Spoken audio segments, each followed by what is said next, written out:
Maintenant, nous allons commencer par le premier moment de notre analyse, à savoir l'entente de la déclaration telle qu'elle a été énoncée, notamment par exemple par le ministre nigérien, porte-parole du gouvernement, je cite le colonel-major Amadou Abdourahmane Djibo, qui a donné lecture de la déclaration signée par le président de la Confédération, son Excellence, Monsieur le général d'armée Assimi Goïta, président du Mali. Écoutons la déclaration avant d'entrer dans l'économie de sa signification. Les chefs d'État de la Confédération des États du Sahel, AES, soucieux de défendre la dignité de leur peuple, de préserver l'intégrité de leur territoire face aux velléités impérialistes et néocolonialistes, leur Excellence, le capitaine Ibrahim Traoré, président du Faso, chef de l'État, le général d'armée Assimi Goïta, président de la transition, chef de l'État du Mali, et le général de brigade Abdraman Chani, président du Conseil national pour la sauvegarde de la patrie, chef de l'État du Niger, ont créé le 16 septembre 2023 l'Alliance des États du Sahel. Ce nouvel élan décisif, porté par une volonté commune d'accéder à une souveraineté véritable et d'amorcer une réelle dynamique des peuples, s'est renforcé suite au retrait des 3 pays de la communauté économique des États de l'Afrique de l'Ouest CEDEAO le 28 janvier 2024 et la création de la Confédération des États du Sahel AES le 6 juillet 2024. Le Collège des chefs d'État de la Confédération AES constate que, depuis l'adoption de cette nouvelle posture stratégique, portée par des aspirations légitimes à la liberté et la paix, la junte française impérialiste sentant ses intérêts menacés, appuyée par certains chefs d'État de la sous-région, tente désespérément de porter un coup d'arrêt à la dynamique émancipatrice enclenchée par l'AES. En réitérant le caractère irréversible et immédiat du retrait des pays de l'AES de la CEDEAO, dans sa déclaration du 14 décembre 2024, le Collège des chefs d'État de l'AES considère à juste titre la décision de proroger pour 6 mois le retrait du Burkina, du Mali et du Niger de la CEDEAO comme étant une énième tentative qui permettrait à la junte française et à ses supplétifs de planifier et de conduire des actions de déstabilisation contre l'AES. En lieu et place d'une gestion concertée entre l'AES et la CEDEAO des aspects techniques liés au retrait avec effet immédiat, le Collège des chefs d'État a été surpris de cette décision unilatérale de prorogation qui ne saurait lier les pays de l'AES. Le Collège des chefs d'État constate avec regret qu'au sein de la CEDEAO, des manœuvres de déstabilisation sont régulièrement initiées par une poignée de chefs d'État qui imposent leur déshydratat et des agendas étrangers au reste de l'organisation. À l'évidence, ces actions viennent prouver la question sécuritaire à laquelle s'attaquent avec succès les pays de l'AES dans la sous-région et dont le bénéfice profite à toute la région, n'est pas une préoccupation réelle pour ces acteurs à la solde d'un maître aux abois. Aussi, le Collège des chefs d'État suit avec une grande attention les manœuvres de tromperie initiées par la junte française, prétextant de fermer ses bases militaires dans certains pays africains pour les remplacer par un dispositif moins visible, mais poursuivant les mêmes velléités néocoloniales. À ces activités s'ajoutent des opérations de réorganisation et de regroupement de groupes terroristes dans le bassin du lac Tchad, le Sahel et dans certaines zones frontalières, à savoir Niger-Nigeria, Niger-Bénin, Niger-Burkina, Bénin-Burkina. Ceux-ci reçoivent de la part d'États étrangers des appuis divers, notamment financiers et des moyens logistiques visant à déstabiliser l'AES. Face à la gravité de ces faits, le Collège des chefs d'État de la Confédération 1. Décide de mettre les forces de défense et de sécurité en état d'alerte maximale. 2. Décide de faire de l'espace confédéral un théâtre unique d'opérations militaires. coexistant avec des théâtres militaires nationaux en cours. 3. Appelle les populations de l'AES à redoubler de vigilance, à dénoncer systématiquement tout fait suspect aux forces de sécurité et à rejeter les propositions d'enrôlement au sein des groupes terroristes. Le Collège des chefs d'État réitère son engagement à poursuivre avec détermination le combat du peuple de l'AES pour sa souveraineté véritable et sa dignité. Fait à Bamako le 22 décembre 2024, signé le général d'armée Assimi Goïta, président de la transition, chef de l'État de la République du Mali, président de la Confédération des États du Sahel, AES. Mes chers amis, nous venons d'entendre, une fois de plus, pour ceux qui ne l'avaient pas encore fait, la déclaration du porte-parole du gouvernement du Niger, répétant les propos consignés dans la déclaration de la conférence des chefs d'État, de la Confédération des États du Sahel, dirigée par le président en exercice, Assimi Goïta, général d'armée, président du Mali. Maintenant, nous allons entrer dans l'économie de cette déclaration. Quel est le contexte? Pourquoi, après la déclaration du 14 décembre 2024, la conférence des chefs d'État a cru nécessaire de faire une déclaration supplémentaire? Elle a cru nécessaire de faire une déclaration supplémentaire parce que la CEDEAO, ces 3 dernières semaines, a mené une bataille de communication ayant pour but de semer la confusion dans les esprits, en Afrique de l'Ouest et dans le monde.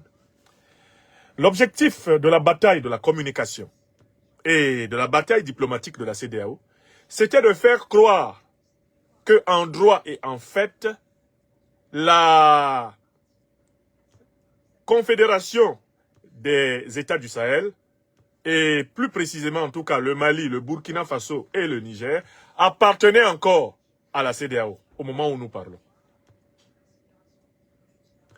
À partir du moment où on cherchait à faire croire à l'opinion des pays sahéliens, à l'opinion des pays de la CEDEAO, à l'opinion africaine et mondiale, que le Mali, le Burkina et le Niger sont encore, au moment où je vous parle, seraient encore membres de la CEDEAO, on voulait expliquer par là que la CEDEAO conservait le pouvoir d'agir dans l'espace de ces pays et que ce pouvoir lui était toujours dévolu par les textes de droit et que le droit international reconnaissait à la CEDEAO cette capacité d'action.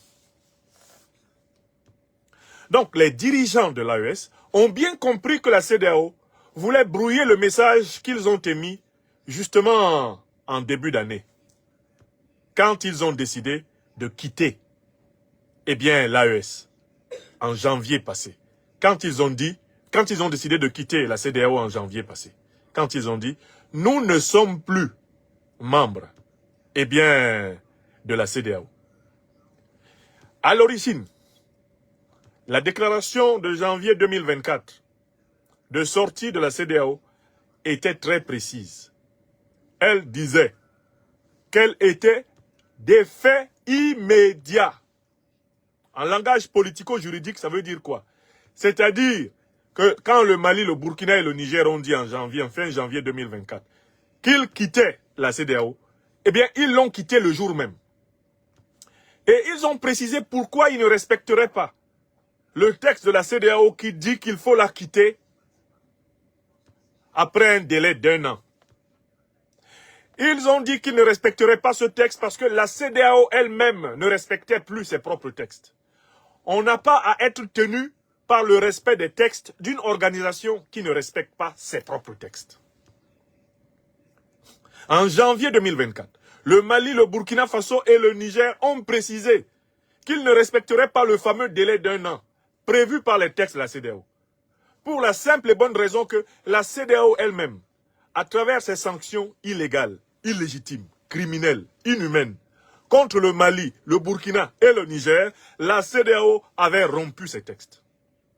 La CEDEAO avait dit que ces textes n'ont plus de valeur. On n'a pas à respecter les textes d'une organisation qui ne respecte pas ses propres textes. selon un principe de bon sens qui dit que nul ne peut se prévaloir de ses propres turpitudes. Écrivez ça.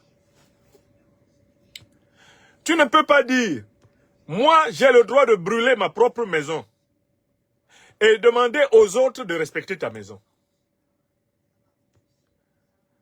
Tu décides de mettre le feu à la maison et cette maison tu la possèdes avec les autres.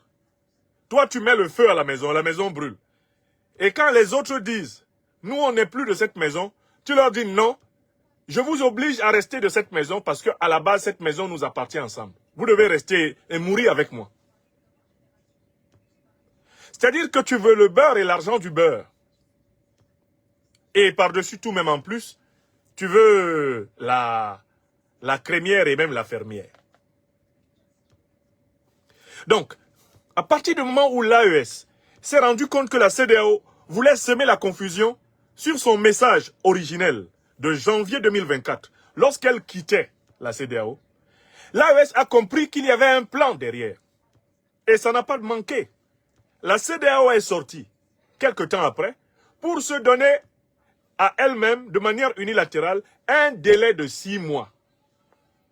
6 mois durant lesquels on ne sait pas ce qu'elle va inventer, 6 mois durant lesquels elle croit pouvoir retourner en tout cas la situation.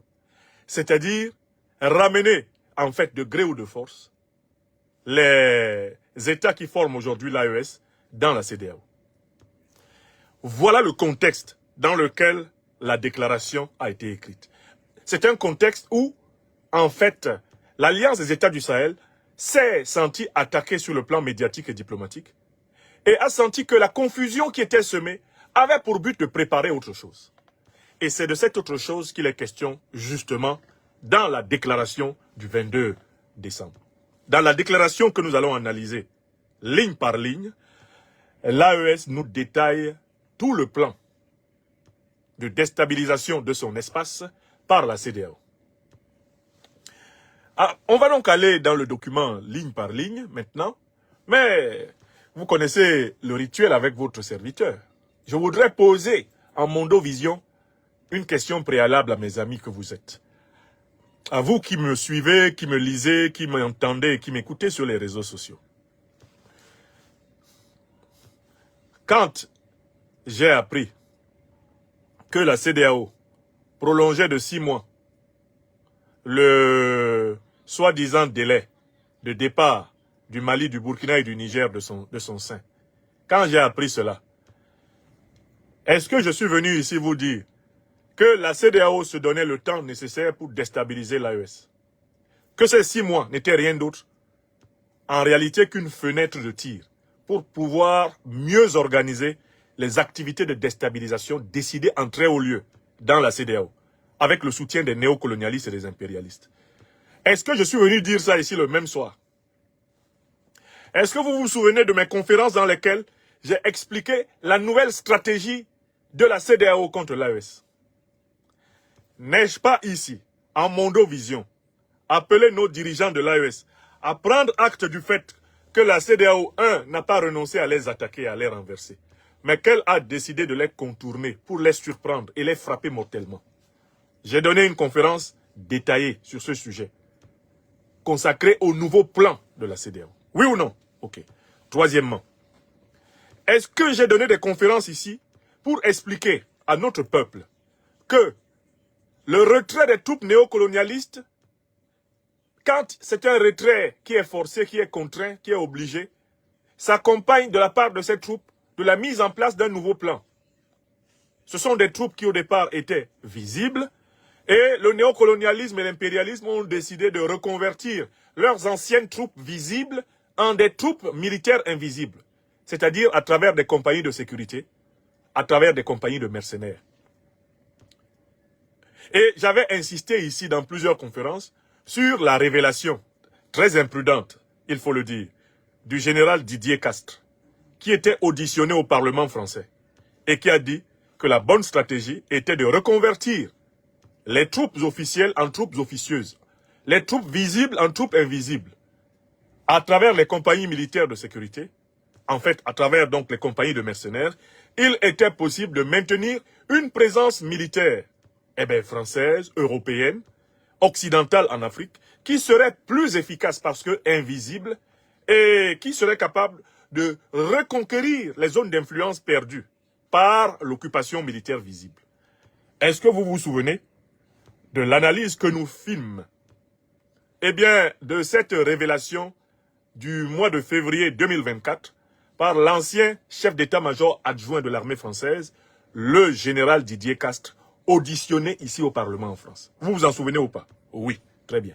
Si vous vous en souvenez, vous êtes donc en capacité de comprendre ce que les dirigeants de l'AES vont nous dire. En fait, vous tous, et vous en particulier qui suivez, les modestes contributions de votre serviteur, vous avez été préparés à tout ce que la conférence des chefs d'État de la CEDEAO nous a dit. Cette conférence, dans sa déclaration du 22 décembre, nous a rappelé ce que nous savions déjà. Oui ou non?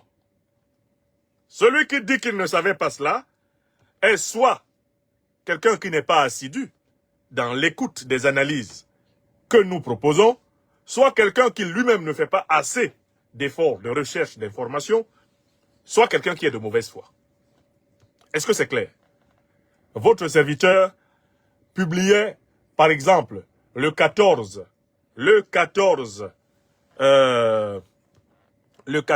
décembre, j'avais publié une série de tweets.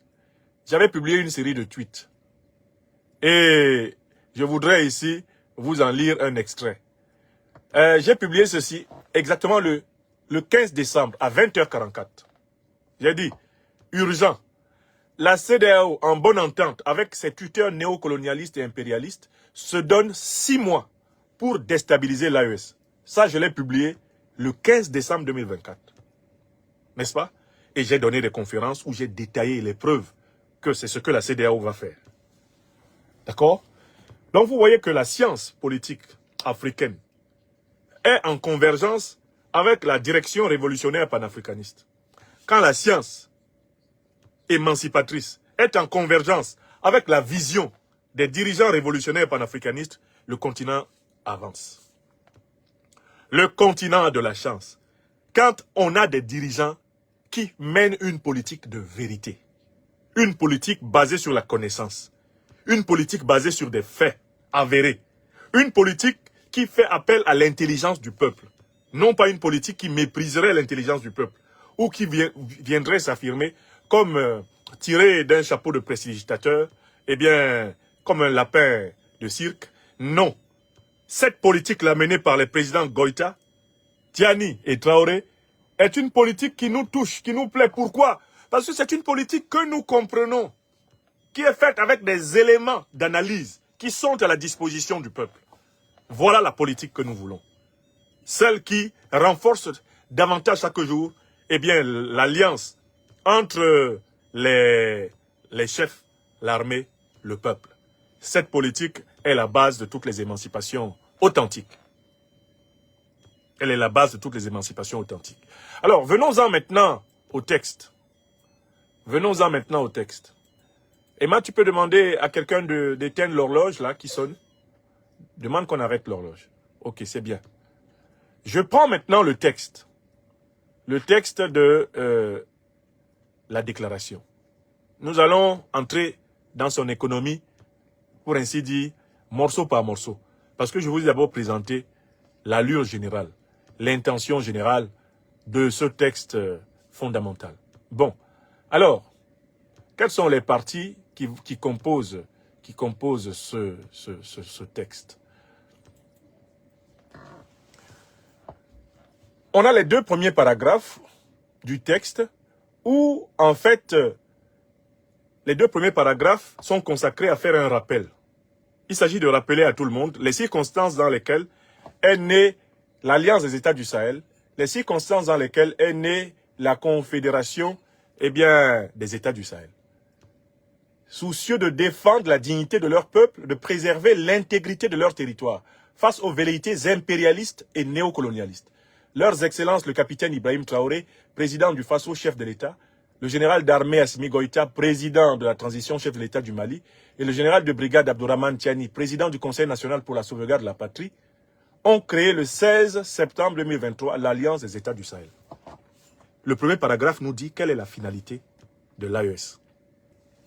L'AES est une organisation de défense de la dignité, de l'intégrité du territoire et bien du Sahel contre les impérialistes et les néocolonialistes. Contre les impérialistes et les néocolonialistes. Mais c'est qui les impérialistes? Mais c'est l'alliance de l'OTAN qui a détruit la Libye, assassiné Kadhafi, armé Al-Qaïda et l'État islamique pour qu'ils envahissent le Sahel, afin de forcer les États du Sahel à continuer à brader leurs ressources faramineuses pour le capitalisme occidental et moyen-oriental. Les ressources visées sont l'uranium, l'or, le diamant, le cobalt, le manganèse, le lithium, le gaz, le pétrole, dont regorgent abondamment les États sahéliens en particulier et africains en général. Et Amewa, l'AES a été créée contre les impérialistes, c'est-à-dire contre l'OTAN. Parce que chez nous en Afrique, c'est l'OTAN qui est la principale organisation impérialiste qui nous attaque. L'OTAN a des alliés. Ce sont les puissances du Moyen-Orient qui sont les alliés de l'OTAN. Et qui sont les bases arrière des principaux dirigeants des organisations terroristes. Nommons-les. Le Qatar, l'Arabie Saoudite, les Émirats Arabes Unis, le Bahreïn. Ces pays du Moyen-Orient hébergent les principaux chefs terroristes auxquels les chefs terroristes qui ensanglantent l'Afrique ont fait publiquement allégeance. Al-Qaïda en Afrique est une cellule d'Al-Qaïda au Moyen-Orient. Et Al-Qaïda au Moyen-Orient a été créé par la CIA en 1980, dans les années 80. L'État islamique que nous avons en Afrique est une cellule de l'État islamique qui a été créée au Moyen-Orient, le président Donald Trump nous a dit, par l'administration Obama-Clinton. Et qui a des liens étroits avec tous les grands renseignements généraux occidentaux, tels le Mossad. Ça, c'est vrai. C'est vrai d'une vérité scientifique. Je possède 30 ouvrages hyper documentés, comme celui que je vous ai cité en dernière date, le livre noir de la CIA, dans lesquels les sources abondent. Voilà pourquoi personne n'ose, dans tout l'Occident, me faire le procès d'une diffamation contre l'OTAN. Car ce sont les archives déclassifiées des États-Unis d'Amérique. Ce sont les instituts de recherche d'Europe qui eux-mêmes ont rassemblé toutes les preuves des liens intimes entre les deux principales organisations terroristes et les officines des renseignements généraux otaniens. Et j'ai toujours dit aux Africains de regarder ces dernières semaines la Syrie qui est un tableau d'école pour les Africains. Vous avez bien vu en Syrie un chef d'Al-Qaïda qui se taille la barbe, qui s'habille en costard et qui est présenté par les Américains et les Européens comme un libérateur, comme un démocrate, comme quelqu'un qui a mis fin à la barbarie et qui vient instaurer un règne de lumière. Il le fait avec la bénédiction d'Israël, à qui il permet de bombarder par 1000 fois la Syrie, d'occuper la Syrie, pendant que lui, il se partage à Damas le pouvoir avec l'émissaire américain. La Syrie est sous les yeux des Africains la dernière preuve de la nature de la déstabilisation qu'ils subissent. Il faut être un lâche, un menteur, un hypocrite. Il faut être mauvais envers l'Afrique pour ne pas voir que les impérialistes, là, c'est l'OTAN. Et que les alliés des impérialistes, ce sont les pétromonarchies du Golfe, envers lesquels les pays africains sont encore très complaisants. D'où sont venus ceux qui ont remplacé les Américains au pouvoir en Afghanistan? Ils sont venus du Qatar. Où les Américains ont-ils discuté du nouvel équilibre de l'Afghanistan? Au Qatar. Les chefs d'Al-Qaïda qui gouvernent l'Afghanistan actuellement, dans quels hôtels 5 étoiles étaient-ils logés? Au Qatar. De nombreuses preuves de financement de l'État islamique par,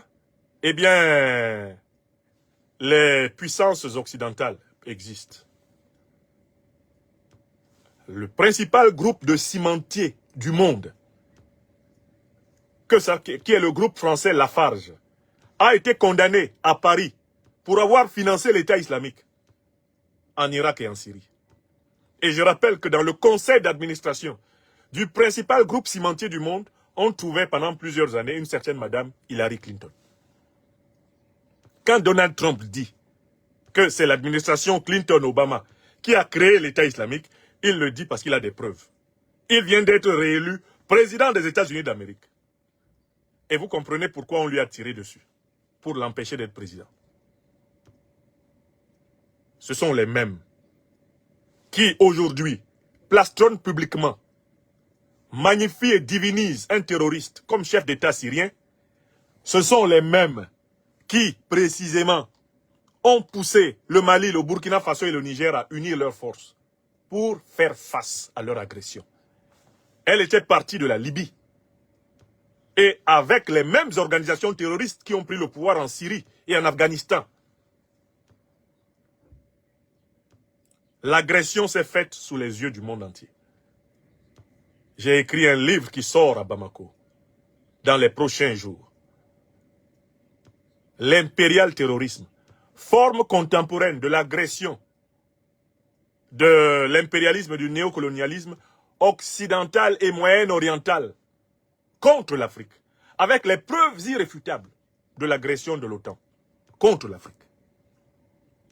Toutes les preuves sont dedans. Dans l'autre. Ce livre-là, tout Africain doit l'avoir sous les selles. Quand il rencontre des dirigeants occidentaux qui veulent mentir en faisant avancer leur soi-disant propagande des droits de l'homme et de la bonne gouvernance, vous commencez les preuves. Vous dites, bon, très bien, on commence. Qui a tué Kadhafi? C'était pourquoi? Qui a armé Al-Qaïda et l'État islamique en Libye? C'était pourquoi? Qui a dit à Lavrov que armer Al-Qaïda et l'État islamique en Libye et venir les combattre au Mali, c'est la vie? Pourquoi a-t-il dit cela? Qui a dit que nous, Français, nous avons eu tort de faire la guerre contre la Libye car il en a résulté partout des États sahéliens faillis et des groupes terroristes qui prospèrent? Qui a dit ça en juin 2017 dans le Figaro et pourquoi? Qui a révélé qu'Obama et Clinton étaient derrière la création de l'État islamique et pourquoi? Qui a révélé à Paris que le principal groupe de cimentiers avait financé l'État islamique? Qui a révélé les liens entre l'État islamique, le Mossad, l'État islamique, la CIA? Qui est allé partager le pouvoir avec le chef d'Al-Qaïda, sur la tête duquel il y avait 10 millions de dollars pour celui qui va l'attraper? Qui est en train de partager le pouvoir avec lui à Damas? Qui? Ce sont les mêmes. Et c'est à cause d'eux qu'a été créée l'Alliance des États du Sahel. Si nous aimons la vérité, nous savons que c'est l'OTAN qui attaque l'Afrique. Ce ne sont pas de prétendus djihadistes qui viendraient en Afrique pour nous dicter un islam que nous connaissons longtemps avant ces groupuscules. Vous avez compris? Mais il s'agit aussi de combattre les velléités néocolonialistes qui est visée par le concept de néocolonialisme. Mais le texte va nous le dire clairement après. Le néocolonialisme, c'est un concept qui est appliqué aux puissances anciennement coloniales sur le continent africain. Donc cela va viser l'essentiel des puissances de l'Union européenne, dont principalement la France, en tant qu'ancienne puissance coloniale du Mali, du Burkina et du Niger, où elle a perdu pied et où elle s'efforce par tous les moyens possibles de reprendre pied, parce que c'est la condition de l'approvisionnement gratuit et multiséculaire de ses multinationales, de son économie et de ses caisses. N'est-ce pas? Le néocolonialisme ici est un concept qui s'applique à la France, aux pays de l'Union européenne, qui sont tous des anciennes puissances coloniales africaines.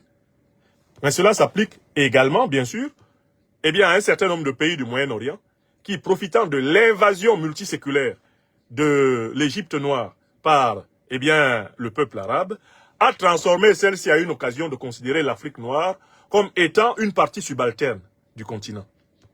Cette dynamique-là, c'est celle-là qui explique l'attitude, par exemple, de l'Algérie envers le Mali. L'attitude de l'Algérie envers le Mali. L'attitude de la totalité des pays d'Afrique du Nord envers les immigrés d'Afrique noire. Elle vient de cette histoire. Elle vient déjà de la première grande invasion coloniale, impérialiste, venue d'Arabie, sur le continent noir. et qui n'a toujours pas été discuté, qui n'a pas été clairement soldé et examiné, dont on n'a pas posé la question des actes qu'elle a rendus possibles et qui sont tabous. Tabous en Afrique du Nord, tabous en Afrique noire, en raison précisément d'un préjugé de type religieux. Il y a tellement de dossiers à ouvrir pour émanciper l'Afrique. Il y a tellement de dossiers à ouvrir. Mais il faut des femmes et des hommes véritablement courageux, amoureux de la vérité, de la justice et de la solidarité des Africains pour les ouvrir et les aborder rigoureusement, méticuleusement. Voilà pour le premier paragraphe. Le 16 septembre 2023, l'Alliance des États du Sahel est donc créée pour protéger l'Afrique de l'Ouest et donc des impérialistes et des néocolonialistes. Le premier paragraphe est clair. On sait de qui il est question, n'est-ce pas? On passe au deuxième paragraphe. Ce nouvel élan décisif, porté par une volonté commune d'accéder à une souveraineté véritable et d'amorcer une réelle dynamique des peuples, s'est renforcé suite au retrait des 3 pays de la communauté économique des États de l'Afrique de l'Ouest CEDEAO le 28 janvier 2024 et la création de la Confédération des États du Sahel le 6 juillet 2024. Que nous dit le nouveau paragraphe? Que l'Alliance a pour but de réaliser une souveraineté véritable. Ce qui veut dire que on reconnaît que l'Afrique, depuis plus de 64 ans maintenant, avec les pseudo-indépendances des années 60, l'Afrique ne bénéficie pas encore d'une souveraineté véritable. Qu'est-ce que c'est que la souveraineté véritable? On ne peut pas comprendre ce que c'est si on ne se souvient pas de la signification du mot souveraineté. Souveraineté est un mot français qui dérive de la langue latine et du mot superus, qui signifie le supérieur. Donc la souveraineté, c'est la condition de ce qui est considéré comme supérieur. La souveraineté, c'est l'essence de la supériorité, c'est le principe considéré comme transcendant, comme devant dominer tous les autres principes, dans une communauté, dans un individu, dans un peuple, dans une nation. Or, dans la colonisation, le souverain, ce n'est pas le colonisé, le souverain, c'est le colon. Et lorsqu'on organise une pseudo-décolonisation, comme celle par exemple qui a été organisée par le général de Gaulle et son homme de main Jacques Foccart, en fait, on crée une pseudo-souveraineté. Pour qu'un État soit souverain, il faut qu'il ait le contrôle de son système de défense et de sécurité. Donc, il ne doit pas être occupé par des bases militaires étrangères. Ça fait 1. 2. Pour qu'un État soit souverain, il faut qu'il ait le contrôle de son système économique, financier, son système monétaire. Son économie ne doit pas être contrôlée par la banque d'un autre État. Or, la plupart des États issus du colonialisme français est resté sous le contrôle monétaire, tout comme sous les bases militaires de l'armée française. Donc, le deuxième critère de souveraineté n'est pas rempli par une quinzaine de pays africains qui sont encore sous le contrôle du franc CFA. Troisième critère de souveraineté, un État est souverain lorsque ses institutions sont dirigées par des hommes et des femmes librement choisis par le peuple de cet État. Car en fait, dans un État véritablement libre, le souverain, c'est le peuple. Ici sur Terre. Quatrième condition, un État souverain est un État qui possède la liberté de l'esprit, la liberté de la connaissance, la liberté culturelle. Donc c'est un État dont les institutions sont inspirées de son expérience, mais surtout de ses valeurs de civilisation, de ses propres valeurs sociétales. Sa conception de la famille, de l'homme et de la femme, sa conception du juste et de l'injuste, du bien et du mal, du beau et du laid, c'est elle qui doit inspirer ses institutions. La souveraineté est culturelle. Elle est par là aussi spirituelle. Quand vous regardez la majorité des États africains, une cinquantaine, vous vous rendrez compte qu'il leur manque toujours, peu ou prou, l'une ou l'autre, et bien ces conditions essentielles de la souveraineté. Certains n'ont pas la souveraineté de défense et de sécurité, d'autres n'ont pas la souveraineté monétaire, économique, financière, d'autres n'ont pas la souveraineté politique, c'est-à-dire le principe du choix libre des dirigeants, d'autres enfin, et c'est un phénomène extrêmement généralisé, ne disposent pas de la pleine souveraineté culturelle, y compris bien sûr, de la souveraineté spirituelle dont j'ai beaucoup parlé ces derniers temps.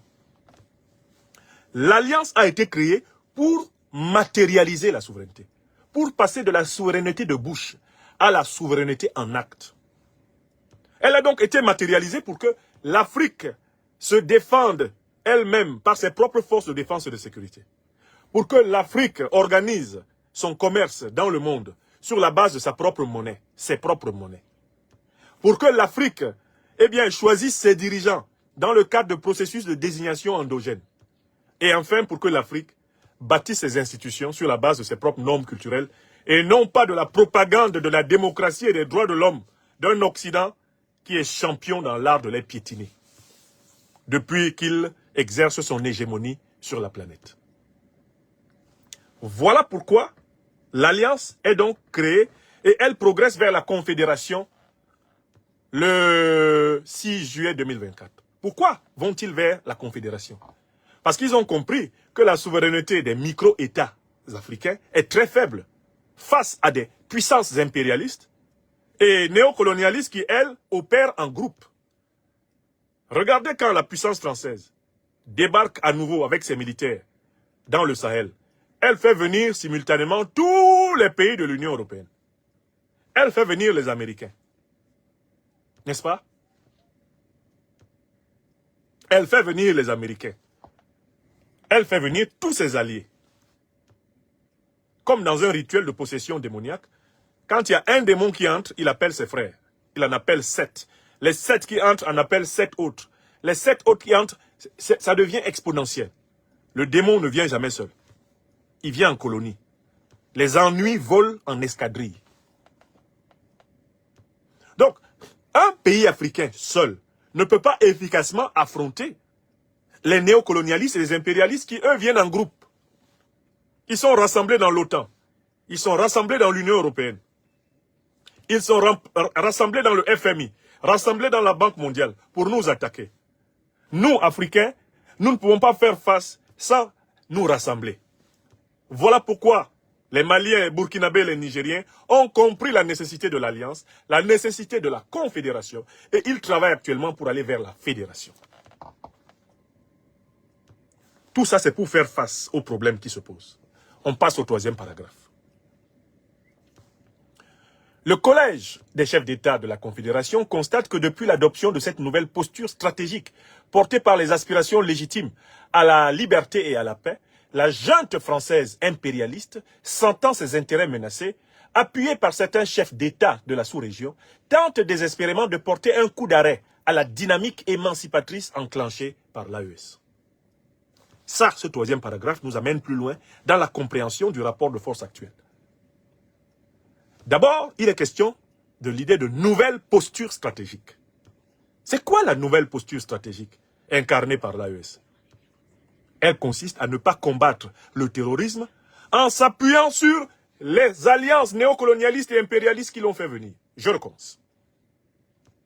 Pendant très longtemps, les Africains se sont amusés à combattre le terrorisme en se faisant aider par les puissances qui ont installé le terrorisme. À partir du moment où tu as une puissance qui a créé Al-Qaïda, nous, on ne peut pas combattre Al-Qaïda avec toi sans être fou. Fou allié. Tu crées une organisation terroriste au Moyen-Orient, avec laquelle maintenant on te voit faire ami-ami à Damas. Et tu viens nous dire que tu vas nous aider, nous, Africains, à la combattre en Afrique. Tu nous prends pour des cons. Et il n'y a que des Africains qui se comportent comme des cons pour accepter une telle logique. C'est quoi la nouvelle posture stratégique? La nouvelle posture stratégique consiste à ne pas combattre le terrorisme avec tous ceux qui sont complaisants envers le terrorisme. On ne peut pas s'associer aux complices des terroristes pour combattre les terroristes. Parce qu'en fait, les groupes armés terroristes que nous avons en Afrique, qui leur donne des armes? Il n'y a pas d'usine d'armes fonctionnant dans le Sahel. Qui leur donne des armes? Les armes viennent du Nord, c'est-à-dire d'Occident et du Moyen-Orient. Ça, c'est un. Oui ou non? Les armes, elles viennent d'où? Elles viennent d'Occident et du Moyen-Orient. Les armes que possèdent les terroristes. Qui leur donne l'argent? L'Alliance des États du Sahel ne dispose pas d'une banque. Qui leur donne l'argent? les droits de tirage spéciaux sur le franc CFA. Qui possède ces droits de tirage spéciaux? Ce n'est pas l'Alliance des États du Sahel. Ce ne sont pas les pays africains. Qui leur donne l'argent? France 24 répond par un article extraordinaire du 30 juillet 2014. France 24, média officiel français, accuse la France d'être la première banquière des djihadistes au Sahel. J'ai cité la preuve dans le livre qui sort à Bamako. Sur la base d'une enquête américaine, accusant les pays européens, dont la France, de payer abondamment des rançons, parfois complaisantes, aux organisations terroristes, M. Cohen, sous-secrétaire d'État américain, a expliqué que en 2014, on avait identifié près de 200 millions de dollars versés aux groupes terroristes, sous couvert de libérer des otages, lesquels 200 millions de dollars permettent à ces groupes terroristes de s'approvisionner en armes, en combattants, en matériel et de nourrir la déstabilisation. Le département d'État américain avouait que ce mécanisme de paiement de rançon était un soutien indirect et inavoué au terrorisme. Et France 24 eut l'imprudence de publier un article dans lequel France 24 accuse la France d'être la première banquière des djihadistes au Sahel. Ce n'est pas moi qui ai écrit l'article. J'ai eu mon péché mignon habituel, j'ai lu, j'ai archivé. Et quand les journalistes de RFI et de France 24 sont venus ici à la maison, je leur ai donné ça à lire. Ils m'ont dit, oh, c'est un peu pervers, vous utilisez un peu nos propres publications contre nous-mêmes. Je leur dis non. Je n'utilise pas vos propres publications contre vous-même. Je salue les rares moments où vous avez été touchés par l'éclair de la vérité. Mais même quand ton ennemi se trompe et dit la vérité, dis-lui que c'est vrai. Même quand ton ennemi se trompe, en voulant mentir et dit finalement la vérité, reconnais que c'est vrai. Car quand c'est vrai, c'est vrai. Même quand c'est de la bouche de l'ennemi que ça sort. Oui ou non? Donc, il faut qu'on comprenne ce que c'est que la nouvelle stratégie, la nouvelle posture stratégique. Le Mali, le Burkina Faso et le Niger ont fait la liste des pays qui ont contribué à détruire la Libye, à armer Al-Qaïda et l'État islamique. Ils ont fait la liste des pays qui, au Moyen-Orient, opèrent en bonne intelligence avec l'État islamique et Al-Qaïda. Des pays qui font ami-ami, par exemple, avec Al-Qaïda pour prendre le pouvoir après la chute de Bachar el-Assad en Syrie. Ils ont fait la liste. Ils ont dit, bon, nous allons combattre les terroristes ici au Sahel, mais on va pas être aidés par ceux-ci. Parce que ceux-ci sont leurs complices. Ils sont leurs parrains. C'est ça qu'on appelle la nouvelle posture stratégique. C'est une posture basée sur la vérité. Oui ou non? Est-ce qu'on peut combattre le feu en appelant au secours des pompiers pyromanes? Des gens qui font ami-ami avec Al-Joulani. Le terroriste a 10 millions de dollars sur sa tête. Il le présente comme un démocrate maintenant à Damas. Est-ce que toi tu peux faire confiance à ces gens pour combattre Iyad Aghali? Iyad Aghali, qu'ils ont déjà donné 10 fois pour mort dans leurs journaux et qui ressuscitent toujours vivants dans leurs propres mains. Tu peux leur faire confiance? Est-ce que tu peux faire confiance à des gens qui ont désarmé l'armée malienne pour l'empêcher de reconquérir Kidal? Alors qu'elle était en position de force. Ils ont désarmé l'armée malienne. D'où la prise de conscience de celui qui était alors le colonel Assimi Goïta. Il a été désarmé par l'armée française quand l'armée malienne, à la tête d'un bataillon duquel il était, voulait monter pour régler le compte des terroristes. Il a été désarmé. Toi, tu peux faire confiance à des gens qui te désarment, toi, une armée nationale dans ton propre pays, alors que tu es en train de combattre les pires terroristes que la Terre connaisse? Tu peux leur faire confiance? Est-ce que tu peux faire confiance à quelqu'un qui empêche la naissance d'une force capable de combattre les terroristes, qui sabote le processus de lutte antiterroriste, qui refuse de mettre de l'argent dans la lutte antiterroriste? Il crée des trucs, Barkhane, il crée des tas de structures, il crée des alliances, etc. Mais quand on leur demande de financer, ils ne mettent rien. Tu peux faire confiance à quelqu'un de tel? Tu peux faire confiance à quelqu'un qui reste l'arme au pied dans sa base militaire pendant qu'on attaque un village à 10 km de sa position? Tu peux faire confiance à quelqu'un qui possède des radars et qui ne te renseigne pas sur les mouvements des terroristes et qui aime bien faire des reportages sur les massacres des terroristes qui se déroulent à 5 km de sa base et de ses positions? Tu peux faire confiance à une telle personne? Tu peux faire confiance à quelqu'un qui, lui, a perdu 58 soldats, certes, sur ton territoire. Mais alors que ton continent a perdu des millions de soldats sur le sien et qui passe le temps à te faire du chantage pour 58 soldats. Alors que toi, ton continent a laissé des millions d'êtres humains pour le libérer. Tu peux faire confiance à cette personne? Non. Tu es obligé de changer de stratégie. Tu es obligé de changer de stratégie si tu veux vivre. Tu ne peux pas t'associer aux pompiers pyromanes. L'OTAN est une alliance de pompiers pyromanes en Afrique. Écrivez ça. Et ce n'est pas qu'au Sahel que ce double jeu de l'OTAN, de Sarkozy, d'Obama et de Cameroun a été observé. Regardez ce qui se passe au Congo, République démocratique. Mais qui est derrière le Rwanda et l'Ouganda pour attaquer la RDC? C'est l'OTAN. N'est-ce pas? Qui signe des accords commerciaux avec le Rwanda pour acheter le minerai du Congo que le Rwanda pille à travers le M23? Qui signe ces accords? C'est l'Union européenne. Tout le monde sait que Kagame est l'homme de l'OTAN pour maintenir le Congo à feu et à sang, afin que jamais les Congolais ne puissent bénéficier de la prospérité de leur sous-sol. Tout le monde le sait, non? Kagame dit dans son livre, L'homme de fer, qu'avec la protection de la CIA, lui, il parvenait à sortir avec des valises de millions de dollars des États-Unis pour aller combattre au Rwanda. Il est l'un des rares types à avouer que il lui a été permis de sortir avec de l'argent frais, des millions de dollars. La loi américaine interdit d'entrer ou de sortir des États-Unis avec plus de 10 000 dollars cash. Lui, il écrit dans son livre que j'ai ici, L'homme de fer, que la CIA l'a autorisé à entrer et sortir avec des millions de dollars. Quand il n'était pas encore chef d'État, hein, il était chef de la rébellion après la mort de Rwigema, son patron, dans les combats des années 90 au Rwanda. Les États-Unis l'autorisaient à entrer et sortir avec des valises remplies de millions de dollars, cash. Il écrit ça dans son livre, histoire de dire à tout le monde, je suis l'homme des Américains, méfiez-vous. Vous comprenez? Donc, les Africains ont tellement d'exemples. Les Africains ont tellement d'exemples de cette duplicité otanienne. On en a plein au Moyen-Orient, ce qu'ils ont fait avec Saddam Hussein. Ils ont utilisé Saddam Hussein pour combattre l'Iran. Et ensuite, ils se sont retournés contre Saddam Hussein. N'est-ce pas? Tout le monde a vu ça, non? Tout le monde a vu ça ou pas? Bon, alors, on avance. Le paragraphe dit encore, aspiration légitime à la liberté, à la paix.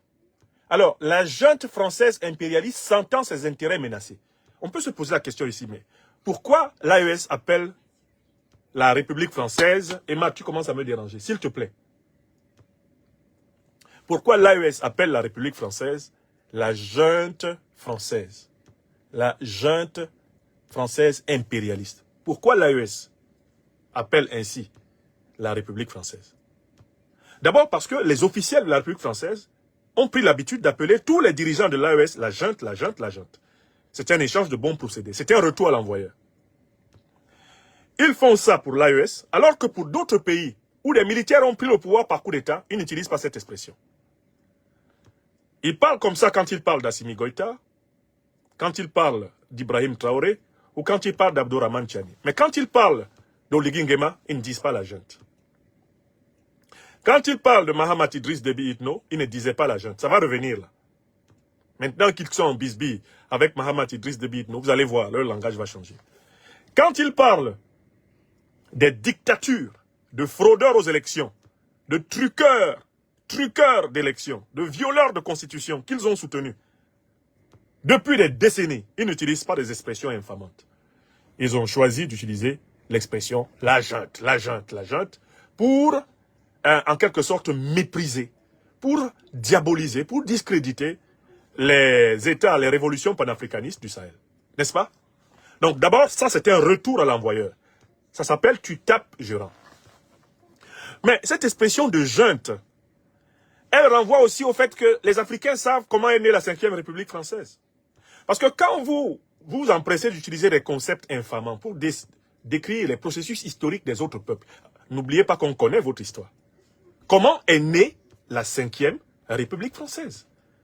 Elle est née de la rébellion du général de Gaulle, qui était un militaire et un ministre du régime de Pétain, qui s'est enfui à Londres, avec l'aide des Américains et plus tard, avec la mobilisation des colonies françaises d'Afrique. Il va monter une armée rebelle qui va renverser le régime de Vichy et qui va prendre le pouvoir par un coup d'État militaire. Et c'est le général de Gaulle, c'est lui qui va créer, en 1958, la 5e République. Donc la 5e République, là, dans laquelle nous sommes actuellement en France, elle est née d'une junte. Les généraux ont dirigé ce pays de 1945, pratiquement au retour de la 4e République, et puis en 1958, de Gaulle est revenu au pouvoir. Donc les Africains rappellent aux élites françaises qui utilisent des concepts infamants pour parler d'eux, que leur 5e République, que notre 5e République ici en France, elle est née d'une junte. Ça, c'est la deuxième raison pour laquelle l'expression est utilisée. Mais la troisième raison pour laquelle l'expression junte impérialiste, junte française impérialiste est utilisée, elle est dans le mot impérialiste. Les Africains du Sahel utilisent l'expression junte pour l'appliquer à la France en raison de son comportement envers les pays qui revendiquent leur souveraineté. La ligne politique française consiste à tout faire pour rétablir des dominations là où les peuples demandent l'émancipation. Donc, du point de vue des Africains, le comportement de la puissance française est celui d'une junte. C'est-à-dire de gens qui veulent s'imposer aux Africains par la force.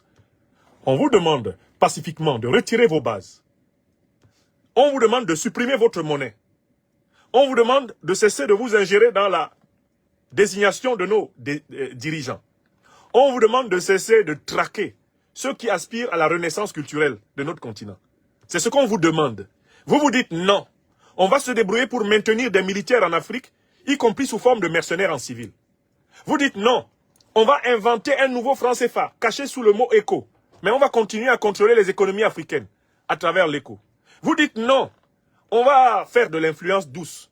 On va, sous couvert de la propagande démocratique et des droits de l'homme, essayer d'imposer et de financer les campagnes de nos valets à la tête des pays africains. Vous dites non. À travers la francophonie, on va continuer à surveiller les idées, à promouvoir les Africains soumis, les Africains sans colonne vertébrale. On va fabriquer toutes sortes de prix pour flatter les vieux nègres qui ont eu leur médaille, pour reprendre la métaphore de Ferdinand Oyono.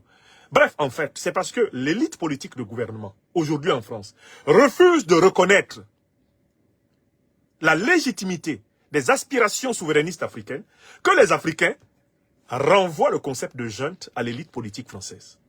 Voilà la signification. 3 significations, vous avez bien entendu. 1. Retour à l'envoyeur. Vous utilisez ce mot contre les pays africains, ils vous le rendent. Et la vie continue. 2. Aux origines même de votre 5e République, il y avait une junte. C'est un fait historique. 3. Votre pratique politique en Afrique, actuellement, est une pratique de négation des aspirations souverainistes, légitimes des peuples africains. Par conséquent, pour les Africains, vous êtes une junte. Et je suis bien placé, moi qui subis, depuis 2021, la dictature de M. Macron, pour savoir qu'en effet, nous ne sommes plus ici, encore faut-il que nous l'ayons été, dans une authentique démocratie. Moi, je le sais. Rien que mon histoire à moi tout seul, avec le régime de M. Macron, me suffit à l'établir. Donc, quels sont les intérêts qui sont menacés? Quels sont les intérêts français qui sont menacés en Afrique? Mais pour savoir que les intérêts français sont menacés en Afrique, il suffit de s'en référer à quelqu'un qui a dirigé l'État français par 2 fois et qui va nous dire d'où vient la richesse de la France contemporaine. On va donner la parole à l'ancien président français, Jacques Chirac. Monsieur Chirac, d'où vient l'argent que nous avons en France?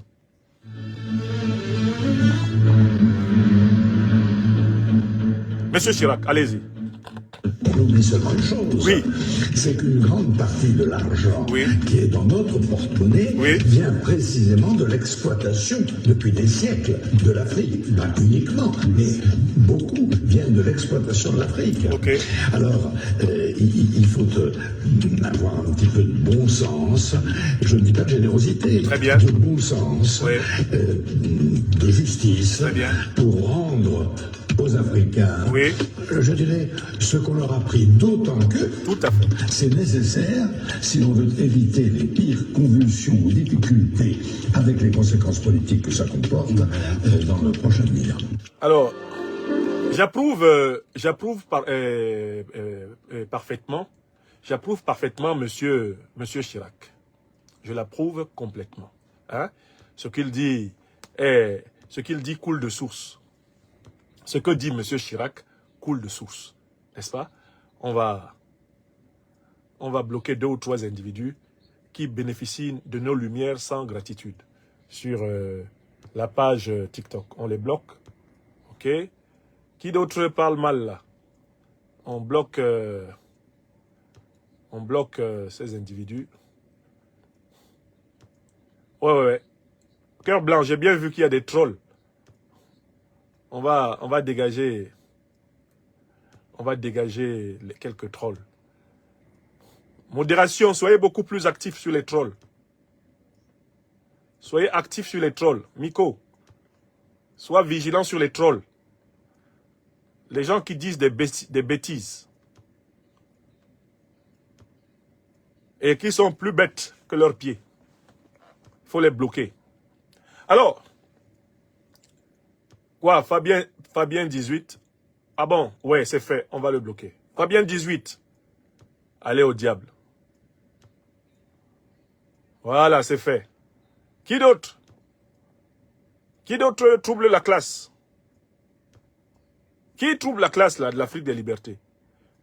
Ah, il y a Ramatou Manan. Il y a un certain Ramatou Manan qui fait du bruit dans la classe là. Attendez qu'on le trouve. Ah, Ramatou Manan, au revoir. Au revoir, Ramatou Manan. Alors, qui d'autre? On est à l'ère du bloquetto. Qui d'autre? Voilà, ça va, ça respire un peu. Ça respire un peu. Hein? Alors, qu'est-ce qu'il y a? Une émission noble, etc. Très bien. Très bien. Très bien. Ok, on peut avancer un peu. Il y a un certain Marcus qui trouble la classe ici. Marcus, présentez-vous. On vous envoie au diable vos verres. Montrez-vous ici. Venez, Marcus. Voilà, Marcus. Allez vous faire voir ailleurs. Au revoir. Très bien. Très bien. Qui d'autre? Amadou Sek. Voilà encore Amadou Sek est un individu au cerveau asséché. Voilà, on l'a viré. Qui d'autre?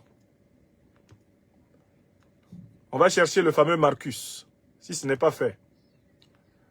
Excusez-moi mes amis, je fais un peu de propreté sur les pages. Il ne faut pas déranger mes augustes...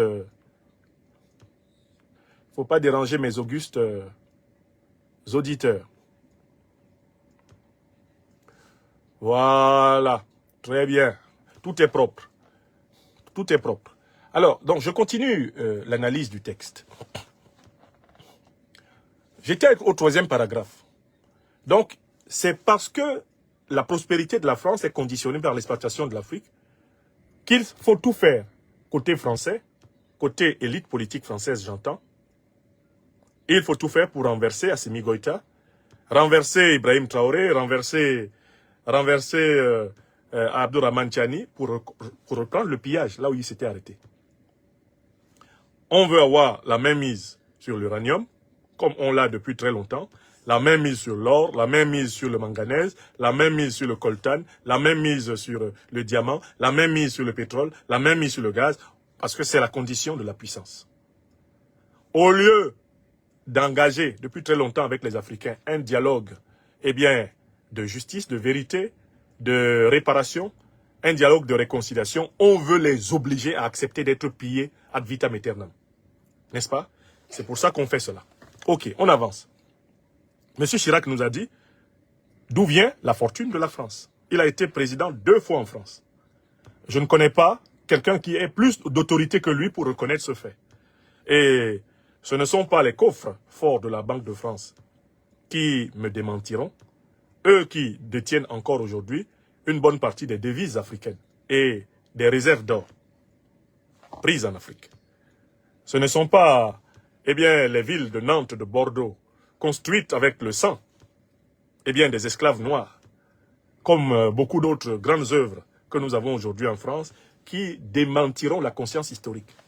La puissance française doit à l'Afrique son existence comme puissance. C'est une vérité scientifique. N'y voyez pas une affirmation haineuse. Non, c'est un fait. Et c'est ce que M. Chirac reconnaît. Vous qui ne le reconnaissez pas, dites-nous de quelle autorité vous jouissez pour aborder ce sujet. Et de quelle connaissance vous prévalez. Nous voyons les bases militaires françaises en Afrique, autour des matières premières africaines, qui sont pompées depuis plusieurs siècles. Nous voyons la monnaie néocoloniale du CFA, qui maintient artificiellement plusieurs pays dans la misère depuis 1945. Nous voyons plus de 100 coups d'État organisés par les services français, avec des dizaines de leaders africains éliminés, avec des crimes de guerre, des crimes contre l'humanité, n'est-ce pas, des déportations, des exterminations qui ont été perpétrées et qui ne sont toujours pas jugées. Nous avons toute la documentation de la relation. Vous parlez en vous autorisant de quoi? En vous autorisant d'une menace, d'une intimidation que vous faites aux Africains qui disent la vérité. Taisez-vous, sinon on va vous punir. Ça ne passe plus. Vous n'avez pas compris? Ça ne passe plus. Nous ne nous tairons pas parce que nous avons peur que vous nous punissiez. Faites tout ce que vous voulez. Vous perdrez l'Afrique. Et si vous avez construit la puissance française sur le modèle de l'exploitation de l'Afrique, elle s'effondrera par votre faute. Parce que vous n'avez pas fait preuve de suffisamment d'intelligence, d'anticipation et de modestie. C'est cela qui est dit dans le 3e paragraphe. On passe au 4e paragraphe. En lieu et place d'une gestion concertée entre l'AES et la CEDEAO des aspects techniques liés au retrait avec effet immédiat, le collège des chefs d'État a été surpris de cette décision. Alors non, 4e paragraphe. En réitérant le caractère irréversible et immédiat du retrait des pays de l'AES, de la CEDEAO, dans sa déclaration du 14 décembre 2024, le collège des chefs d'État de l'AES considère, à juste titre, la décision de proroger pour 6 mois le retrait du Burkina, du Mali et du Niger de la CEDEAO comme étant une énième tentative qui permettrait à la junte française et à ses supplétifs de poursuivre la planification et la conduite des actions de déstabilisation contre l'AES. Voilà. Analysons le 4e paragraphe. Il y a une information fondamentale. Pourquoi, alors que la CEDEAO avait bien reçu le message 5 sur 5 de l'AES, en tout cas le message du Mali, du Burkina et du Niger, qui lui ont dit le 28 janvier 2024, nous nous retirons avec effet immédiat. C'est-à-dire, nous ne respectons pas la clause du délai d'1 an. Parce que vous n'avez pas respecté les textes. Aucun texte ne vous autorisait à déclarer la guerre contre le Niger. Aucun texte ne vous autorisait à mettre en place des sanctions illégales, illégitimes, inhumaines contre le Mali, le Burkina et même la Guinée-Conakry. Aucun texte ne vous autorisait. À partir du moment où vous n'avez plus respecté les textes, nous n'avons plus un seul texte de la CEDEAO à respecter. Nous ne sommes plus de la CEDEAO. On n'est même pas engagé par vos délais. Ce message vous avait été donné clairement en janvier 2024. Alors pourquoi tout d'un coup la CEDEAO fait-elle comme si elle n'avait pas compris? Pourquoi fait-elle comme si on a utilisé un français compliqué pour elle? Pourquoi s'autorise-t-elle à, soi-disant, proroger de 6 mois un retrait qui a été acté depuis janvier 2024, avec effet immédiat? Pourquoi refuse-t-elle cela? La raison est qu'elle veut se donner du temps pour déstabiliser l'AES. Parce que vouloir ramener les pays de l'AES dans la CEDEAO contre leur volonté, c'est quoi? C'est vouloir les forcer. Et vouloir les forcer, c'est donc vouloir utiliser la violence pour les ramener dans la CEDEAO. Je recommence. Les pays de l'AES ont dit, voici notre volonté. Nous ne sommes plus membres de la CEDEAO. Ça, c'est leur volonté. Or, la CEDEAO dit, nous allons nous donner 6 mois pour vous ramener. Or, les pays de l'AES ont bien dit, n'essayez pas de nous ramener. Nous avons dit non. Mais la CEDEAO dit, nous allons vous ramener. Mais si c'est contre notre volonté que vous comptez nous ramener, cela veut dire que vous allez utiliser la force. Il faut que vous compreniez le raisonnement de l'AES. C'est un raisonnement logique. Si je te dis que j'ai librement décidé de te quitter, et que toi tu maintiennes, que tu vas me ramener dans la relation, je comprends par là que tu vas utiliser la force. Parce que ma volonté, elle t'est refusée. Si ma volonté t'est refusée, et que tu persistes à vouloir me maintenir avec toi, c'est parce que tu comptes sur la force. Donc l'AES a mathématiquement et logiquement compris que le refus de respecter sa volonté est en réalité l'affirmation du désir de la forcer. Le Mali, le Burkina, le Niger ont compris que la persistance de la CEDEAO a dit « Non, vous allez revenir. Non, vous allez revenir. Non, on va vous faire revenir » signifie « Nous allons vous y forcer ». Et je me permets de rappeler ici une déclaration qui a été faite par l'actuel ministre de la Défense du Sénégal. À l'occasion de la sortie d'une promotion militaire, où il représentait le Premier ministre Ousmane Sonko, le général, Diop, a dit publiquement que tous les moyens vont être déployés pour ramener le Mali, le Burkina et le Niger dans la CEDEAO. Son expression indiquait très clairement que l'usage de la force serait envisagé pour contraindre la volonté de ces pays qui avaient librement décidé de se retirer. Biram Diop, ministre sénégalais de la Défense, avait déjà lâché le mot. Et j'étais venu ici vous dire, attention, le véritable homme fort de Dakar, ce n'est pas Sonko. Le véritable homme fort de Dakar, ce n'est pas Bassirou Diomaye Faye, c'est Biram Diop. Parce que lui, il est capable d'afficher ouvertement la volonté d'user de la force pour imposer à l'AES de revenir dans la CEDEAO. Vous comprenez? Voilà ce qui s'est passé. Et voilà comment l'AES, en analysant le comportement, de la CEDEAO, a compris qu'il s'agissait de préparatifs d'agression, de préparatifs d'attaque contre elle. Vous comprenez? Voilà la vérité de cette affaire. Et on avance. Paragraphe 5. En lieu et place d'une gestion concertée entre l'AES et la CEDEAO des aspects techniques liés au retrait avec effet immédiat, le collège des chefs d'État a été surpris de cette décision unilatérale de prorogation qui ne saurait lier les pays de l'AES. Donc en fait, alors même qu'on leur a dit on ne veut pas, ils continuent à dire non, vous allez vouloir, mais c'est une tentative de viol, ça. C'est du viol politique. C'est interdit dans les relations humaines. Quand vous êtes en couple et que l'une des parties du couple refuse qu'on la touche, j'espère que vous savez que même dans le mariage, si un homme force sa femme à avoir contre sa volonté des rapports sexuels, c'est un viol. Les rapports sexuels, même entre les époux, doivent être mutuellement consentants. L'une doit se donner à l'un et l'un doit se donner à l'une. L'un et l'une et l'autre doivent se donner pour qu'il y ait justement une relation sexuelle légitime. Et c'est valable en politique. On ne peut pas être dans la CEDEAO contre notre propre volonté. Là, on n'est plus dans une relation politique normale, on est dans une relation politique asymétrique, anormale, une relation de viol politique. La CEDEAO est une organisation de violeurs politiques. C'est ce qu'ils sont.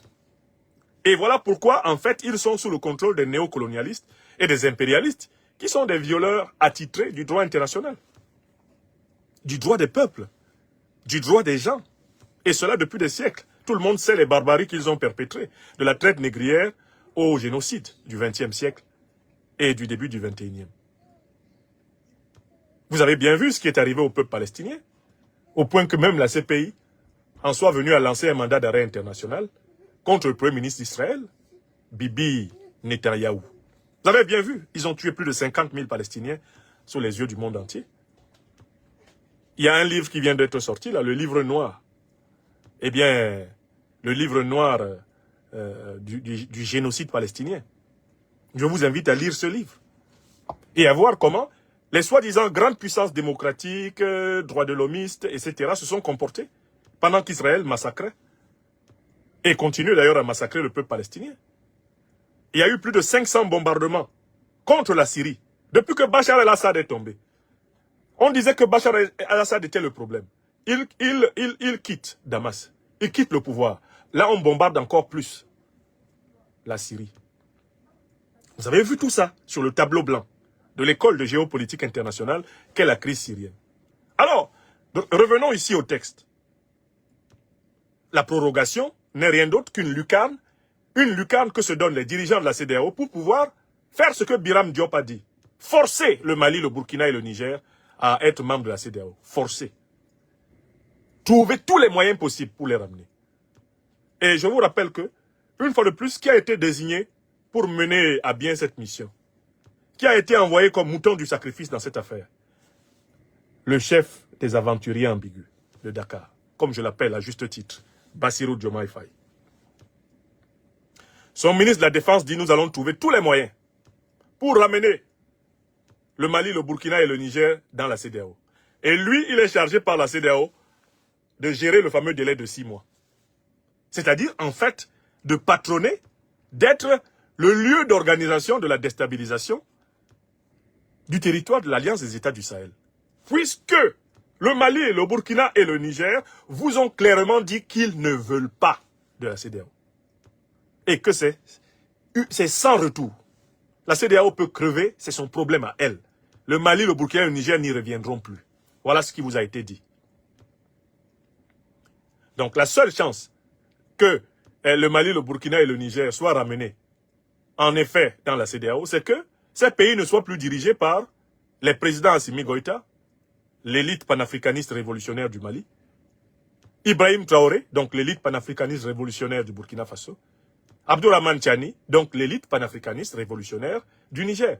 Il faut donc couper ces têtes-là, comme on le faisait au bon temps des colonies, pour rétablir des nègres de maison qui vont faire les 4 volontés du néocolonialisme et de l'impérialisme. Tout le monde a compris.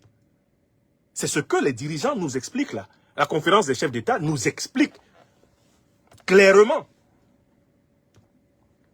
On passe au paragraphe 6. Le collège des chefs d'État constate avec regret qu'au sein de la CEDEAO, des manœuvres de déstabilisation sont régulièrement initiées par une poignée.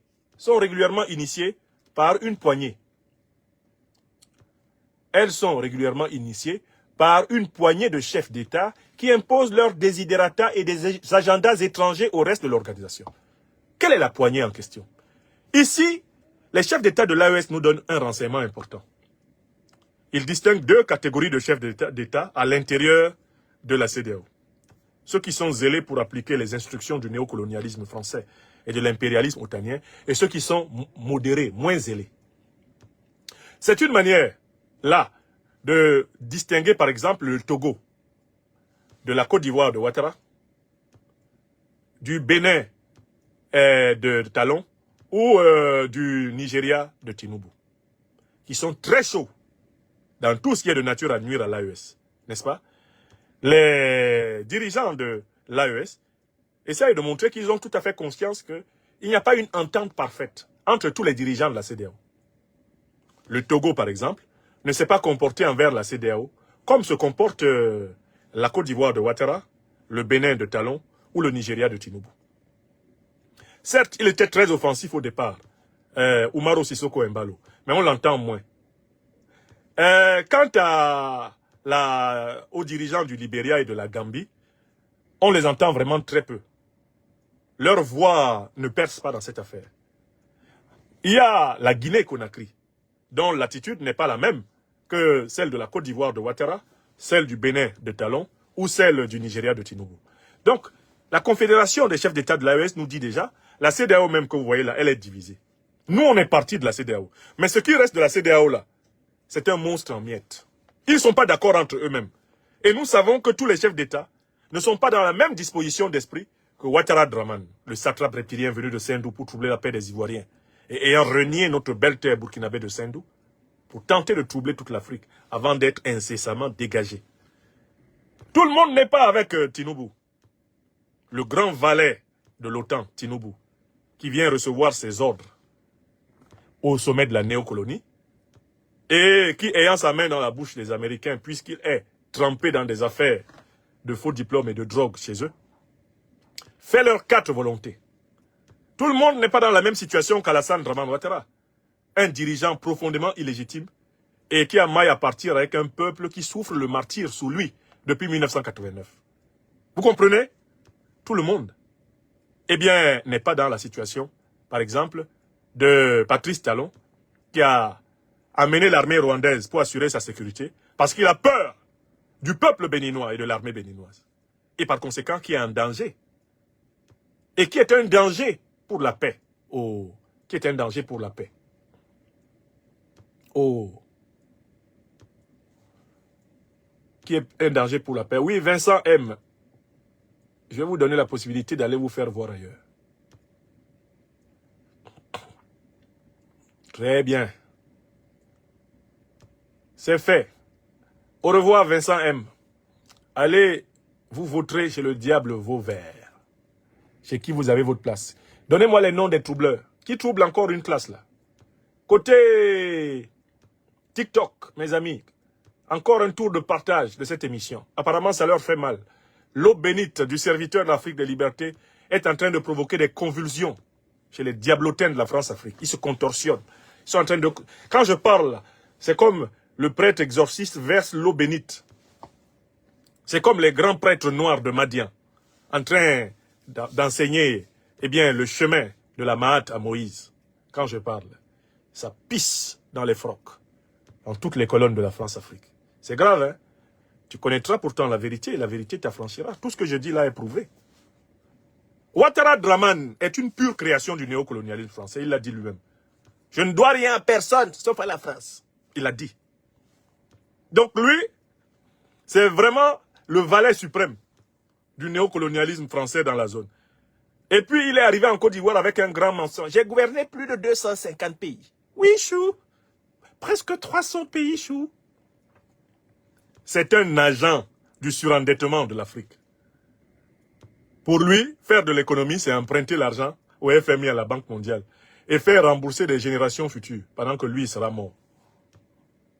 C'est un doctus cum libro. C'est un économiste superficiel, un simple banquier de comptoir. Tout son problème, c'est la ristourne, c'est la rétrocommission. Tout son problème, c'est l'accaparement du système économique.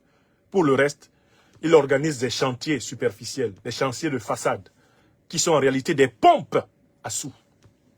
Il ruine le peuple ivoirien. Et c'est lui qui est le serviteur attitré du CFA. Non, non, non, c'est une monnaie qui garantit la stabilité. Ah non, non, non, non, non, j'ai toujours été partisan du franc CFA. Je sais de quoi je parle. Hein. Quand j'étais à la Banque centrale. Tu étais à quelle banque centrale? Un simple exécutant de la Banque centrale française, oui. Quelle banque centrale? Est-ce que tu étais au siège à Paris? Tu as gouverné la Banque centrale française à Paris? Un fondé de pouvoir de la Banque centrale française, il vient passer devant les Africains pour quelqu'un qui avait du pouvoir. Quel pouvoir tu avais? Tu pouvais créer de la monnaie? Tout le temps que tu as été à la BCAO, tu as fait quoi? Et au FMI, ils sont là pour vendre l'argent occidental et surendetter toute la planète afin de siphonner les matières premières du monde entier. Et ils viennent dire aux gens qu'ils font de la grande économie. Quelle grande économie? Quel pays du monde a été redressé par le FMI depuis que le FMI existe? Quel pays au monde a été redressé par le FMI et la Banque mondiale? Voilà le Ghana que Nana Akufo-Addo a conduit à la faillite, alias Makgwaya, le meilleur buteur contre son camp. Quel pays du monde a été développé par le FMI? Aucun. Aucun. Le principe du FMI, c'est de s'enrichir sur le dos du monde. C'est le principe de la Banque mondiale. S'enrichir sur le dos du monde. Surendetter le monde. Même le vieux dictateur de mon pays natal, le Cameroun, Paul Biya, a eu le courage de dire qu'on ne peut pas se développer avec vos crédits qui sont donnés à des taux prohibitifs. Qu'est-ce que ça veut dire taux prohibitif dans la bouche du vieux dictateur camerounais? Ça veut dire, vous nous donnez des crédits qu'on ne pourra jamais rembourser. Des crédits qui sont faits pour nous surendetter à jamais, de telle façon qu'on soit toujours accroché à votre pantalon. En train de dire, s'il vous plaît, ajoutez-nous une rallonge, s'il vous plaît, donnez-nous une initiative, s'il vous plaît, classez-nous pays pauvres très endettés, comme ça on va bénéficier d'une ardoise nouvelle, s'il vous plaît. C'est une grande arnaque. Les soi-disant institutions financières de Bretton Woods, c'est une grande arnaque. organisé par l'Occident pour pallier à son manque de matières premières. À travers le surendettement du Sud global, ils pallient à leur manque de matières premières à travers ce surendettement qui leur permet de recevoir ces matières premières gratuitement. Voilà l'arnaque de la dette. La dette est faite pour pomper les ressources des pays les plus riches du monde. Et qui sont au Sud? L'Afrique. Plus on surendette un pays africain, plus on fait en quelque sorte une OPA sur ses ressources naturelles. En fait, plus un pays africain se surendette, plus le FMI et la Banque mondiale pourront ramasser son or, son manganèse, son uranium, son pétrole, son gaz, cadeau. Ils vont partir avec. Puisqu'on lui demande de donner ça en garantie. Biya a eu l'outrecuidance de le dire dans un français compliqué pour ne pas fâcher trop ses maîtres. Lui, le vieux vassal du Cameroun, imposé à la tête du Cameroun par le même néocolonialisme. Donc, de quoi parlez-vous? On sait pourquoi la CEDEAO veut artificiellement maintenir le Mali, le Burkina Faso et le Niger, soi-disant dans les rangs dans ses rangs. Paragraphe suivant. À l'évidence, ces actions viennent prouver que la question sécuritaire à laquelle s'attaquent avec succès les pays de l'AES dans la sous-région et dont le bénéfice profite à toute la région n'est pas une préoccupation réelle pour ces acteurs à la solde d'un maître aux abois. Oh, qu'est-ce que c'est bien écrit. Ce paragraphe nous dit que la déstabilisation de l'Afrique de l'Ouest est une condition pour la domination néocolonialiste française et l'impérialisme occidental et moyen-oriental. Ils ont besoin d'une Afrique de l'Ouest faible pour pouvoir imposer des termes d'échange économique en leur faveur, des termes d'échange diplomatique en leur faveur, un rapport de force géopolitique et géostratégique en leur faveur. C'est en divisant que l'impérialisme et le néocolonialisme règnent. Voilà ce que nous dit ce paragraphe. Mais qui est le maître aux abois? C'est l'Occident en général et c'est la France en particulier qui est en crise financière. Je rappelle que la France, en ce 23 décembre 2024, ne possède pas de budget. Elle n'a pas de budget.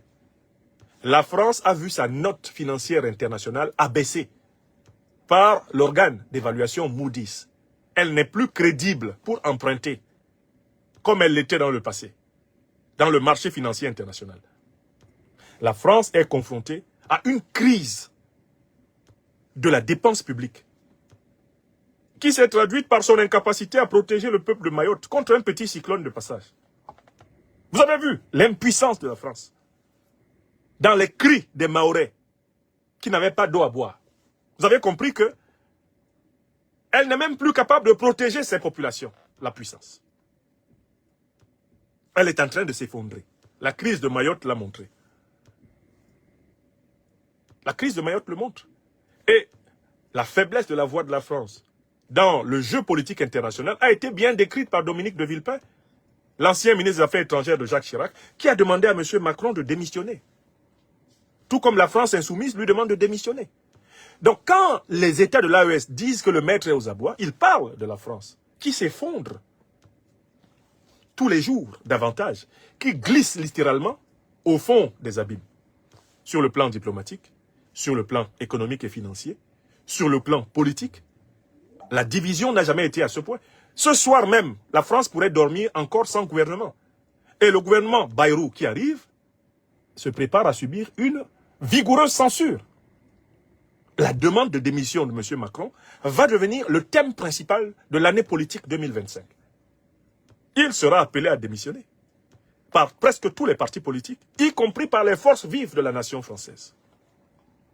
Je l'ai déjà annoncé plusieurs fois. J'avais annoncé la censure du gouvernement Barnier. J'annonce la censure du gouvernement Bayrou et je vous dis que 2025, c'est l'année de la démission de M. Macron. Il n'y a rien d'autre. C'est une élection présidentielle anticipée qui s'annonce là, pour la France en 2025. Et c'est ce maître-là que Ouattara Draman, Tinubu Adebola, Talon Patrice, et ceux qui les suivent encore en Afrique de l'Ouest essayent de sauver. Bassirou Diomaye Faye, Sonko Ousmane. Oui, c'est le maître aux abois. C'est de lui qu'il est question. Paragraphe suivant. Ainsi, le collège des chefs d'État suit avec une grande attention les manœuvres de tromperie initiée par la jeune française, prétextant de fermer ses bases militaires dans certains pays africains pour les remplacer par un dispositif moins visible, mais poursuivant la même velléité néocoloniale. Astaghfirullah. Ça, c'est un paragraphe fort. L'AES a compris le passage du précaré à la zone d'influence, de la zone d'influence au dispositif socle. Je recommence. La France a appelé son dispositif militaire africain des noms suivants. Précaré. Tous les 15 pays, anciennes colonies africaines de la France, globalement, étaient encerclés par ces bases militaires dans un carré long. Et on appelait tout cela le précaré de la France. Quand les Africains se sont mis à protester et le monde entier s'est mis à dire c'est quand même trop, il faut que cette décolonisation ait lieu, ils ont changé d'expression. Ils se sont mis à dire c'est la zone d'influence de la France. Ça aussi, on a dit attention, ce mythe de la France, gendarme de l'Afrique, ça ne passe plus, c'est pas tolérable. Là, ils ont changé de langage avec Bockel. Ils appellent leur présence militaire en Afrique le dispositif socle. Dispositif. Or, l'AES dit que toutes ces expressions-là ne vont pas cacher le fait que l'élite politique française n'a pas renoncé au problème fondamental que l'Afrique veut résoudre. L'Afrique ne veut pas d'une présence militaire française en Afrique. Que celle-ci soit visible ou invisible.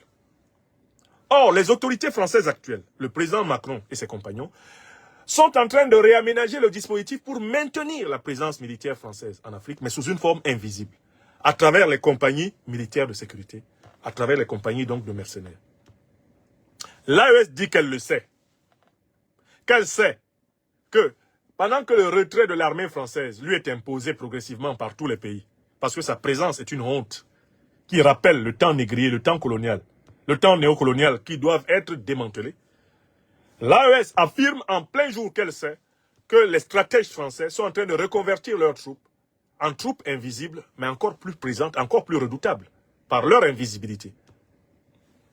Et qu'il va falloir veiller sur cette reconversion des troupes visibles en troupes invisibles. Parce que les Africains ne veulent tout simplement plus de la présence militaire française sur leur sol. Peut-être qu'il faudrait que M. Bassirou Diomaye Faye rappelle l'argument phare que votre serviteur avait élaboré à ce sujet. Monsieur Faye, est-ce que vous êtes là?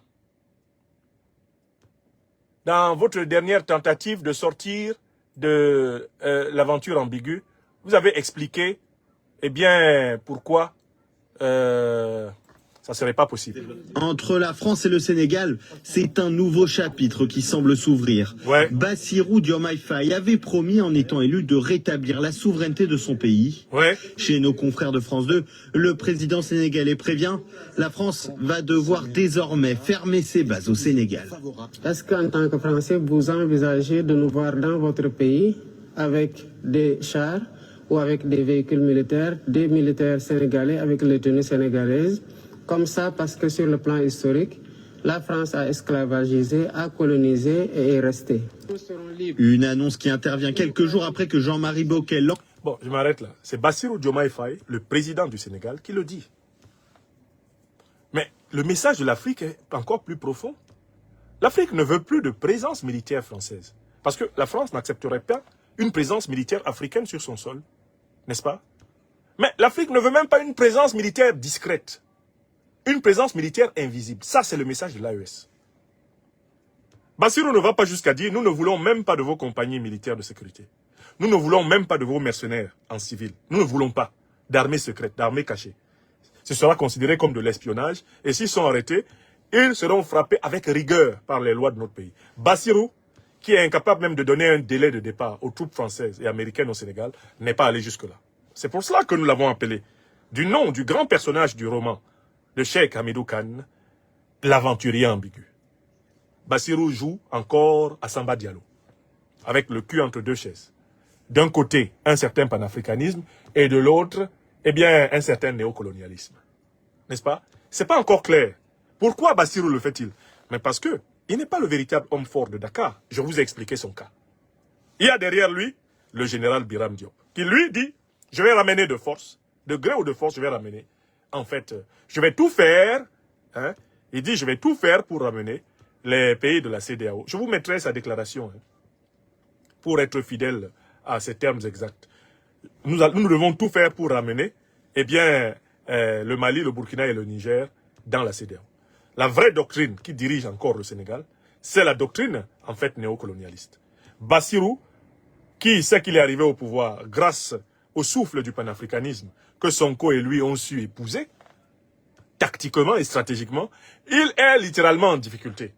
Puisque d'un côté, il a garanti à ses interlocuteurs français qu'ils n'ont pas un délai, qu'ils ne sont pas obligés de partir tout de suite. Ils peuvent partir dans 20 ans, dans 30 ou dans 40, mais ils doivent quand même partir. Hein? Bassirou espérait ainsi faire baisser la pression de la rue sénégalaise. Parce que le peuple sénégalais, lui, il ne veut plus de base militaire française, visible ou invisible, sur son sol. Il ne veut plus de base militaire américaine, visible ou invisible sur son sol. D'autant plus que le peuple sénégalais sait que c'est l'OTAN qui a détruit la Libye et qui a déstabilisé le Sahel. Le peuple sénégalais est solidaire du peuple malien, solidaire du peuple burkinabé et du peuple du Niger. Il n'est pas d'accord avec l'ambiguïté de ses dirigeants. Ça, les positions du peuple sénégalais sont connues. Quand il était dans les rues contre le régime de Macky Sall, le peuple sénégalais a clairement énoncé ce message. Bassirou Diomaye Faye ne pourra pas continuellement contourner le pot. D'accord? Alors, je reviens à la déclaration. Prétextant de fermer ses bases militaires dans certains pays africains pour les remplacer par un dispositif moins visible, mais pourtant la même velléité néocoloniale. Vous avez compris ce paragraphe? On passe au paragraphe suivant. À ces activités s'ajoutent des opérations de réorganisation et de regroupement de groupes terroristes dans le bassin du lac Tchad. Oula! Je vais prendre ici information par information. La vérité se donne ici morceau par morceau. Pour reprendre la métaphore, eh bien, du premier ministre Avachid Ouattara Draman. Mambé Bekré. Prenons ce paragraphe-là morceau par morceau. Parce que, pour comprendre le paragraphe que je commente maintenant, il faut imaginer la carte du Sahel. Il faut imaginer une carte du Sahel. Et dans votre tête, déplacez progressivement, placez des pions aux endroits que je vais dire. Dans votre tête. Vous connaissez à peu près la carte du Sahel. Écoutez. Des opérations de réorganisation et de regroupement de groupes terroristes dans le bassin du lac Tchad. Le bassin du lac Tchad. Le lac Tchad, c'est un lac qui est en partage entre le Niger, le Nigeria, le Cameroun et le Tchad. Il vous souvient que c'est là-bas que l'armée tchadienne a subi une attaque terroriste sévère, où des centaines de ses soldats ont été tués, déclenchant l'opération Haskanit. L'Alliance des États du Sahel accuse la France d'avoir aidé le regroupement de terroristes qui a attaqué le Tchad. C'est ça que ça veut dire. Et ceci éclaire quelque part la décision de Mahamat Idriss Déby Itno, le maréchal, président du Tchad. Vous voyez comment le document qui a été sorti hier là est riche. On dit regroupement de terroristes au lac Tchad. Nous savons ce qui s'est passé au lac Tchad l'autre jour. Et l'une des raisons pour lesquelles Mahamat Idriss Déby Itno demande à l'armée française de repartir, c'est qu'elle ne l'a pas aidé à combattre. Quand ces hommes ont été tués. Et il l'a dit dans son discours. Mahamat Idriss Déby Itno a dit dans son discours que la présence de la force française sur son sol est obsolète. Parce qu'elle n'est pas utile dans le combat contre le terrorisme. Et vous voyez comment les données se mettent ensemble pour éclairer l'opinion. Bassin du lac Tchad. Là, vous êtes déjà dans une zone intermédiaire entre le Cameroun, le Nigeria, le Niger et le Tchad. Accusation. Qui arme les terroristes du bassin du lac Tchad? Selon la conférence des chefs d'État de l'AES, c'est la puissance française. Vous avez entendu? Ok, on continue. Dans le Sahel, donc dans toute la bande sahélienne, là on va prendre de Djibouti jusqu'à Dakar. Et dans certaines zones frontalières, à savoir, alors voyez maintenant les principaux regroupements. J'espère que vous notez. On a lac Tchad. Ensuite, on a toute la bande sahélienne. Maintenant, on a des lieux où sont observés des regroupements particuliers. Frontière entre le Niger et le Nigeria. Vous comprenez pourquoi le Niger a convoqué l'ambassadeur du Nigeria au Niger pour lui dire, nous observons ce que vous êtes en train de faire avec des puissances hostiles à notre frontière commune. Niger-Bénin, le problème ne date pas d'aujourd'hui. Vous vous souvenez que c'est pour cela que la frontière est restée fermée entre le Niger et le Bénin. Puisque le Niger a dénoncé le fait que le Bénin servait de base arrière, non seulement à des groupes terroristes, mais aux troupes étrangères, aux troupes françaises. On continue. Bénin-Burkina. Ah, c'est intéressant. Des renseignements indiquent déjà que, à la frontière entre le Bénin et le Burkina, et notamment du côté béninois, des activités hostiles se préparent. Vous voyez comment la carte évolue? Vous voyez comment la carte évolue? Si on ajoute à cela les informations qui ont été données par l'agence Reuters, et je complète la carte, entre le Ghana et le Burkina, entre le Ghana et le Mali, le Ghana et le Niger, en tout cas, on sait que le Ghana, le nord du Ghana, est une base arrière des organisations terroristes, grâce à une enquête de Reuters. Continuez à placer des choses sur la carte. Vous vous souvenez des tensions qui existent toujours entre la Côte d'Ivoire et le Burkina. Et vous avez vu plusieurs reportages où on voit des terroristes se cacher en Côte d'Ivoire, tranquillement. Traverser la frontière pour être en sécurité. Vous avez vu cela, oui ou non? Les reportages. Et les accusations du président, Ibrahim Traoré, disant que la Côte d'Ivoire est une base arrière pour déstabiliser son pays. Elles sont récentes, oui ou non?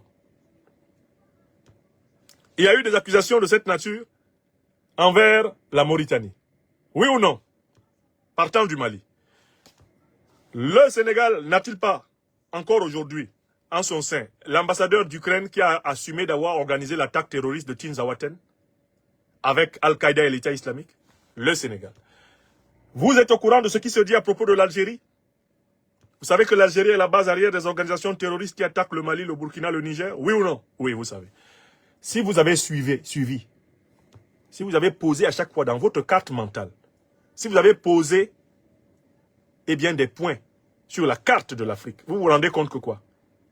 Vous vous rendez compte que le positionnement des groupes terroristes et des puissances néocolonialistes est un encerclement de l'AES. Oui ou non? Vous vous en rendez compte ou pas? Quand on sait que par ailleurs, ils n'ont pas encore complètement quitté le Tchad, qu'ils sont impliqués dans le conflit soudanais, qu'ils sont encore en Libye. Vous avez là la vérification d'une théorie que j'ai élaborée il y a 6 mois, même plus. La théorie de l'oignon géostratégique. J'avais dit quoi? Que le dispositif d'encerclement de l'AES avait la forme suivante. Le cercle le plus large, ce sont les forces de l'OTAN. Ensuite, le cercle suivant, ce sont les forces de la CEDEAO. Ensuite, le troisième cercle, ce sont les groupes armés terroristes.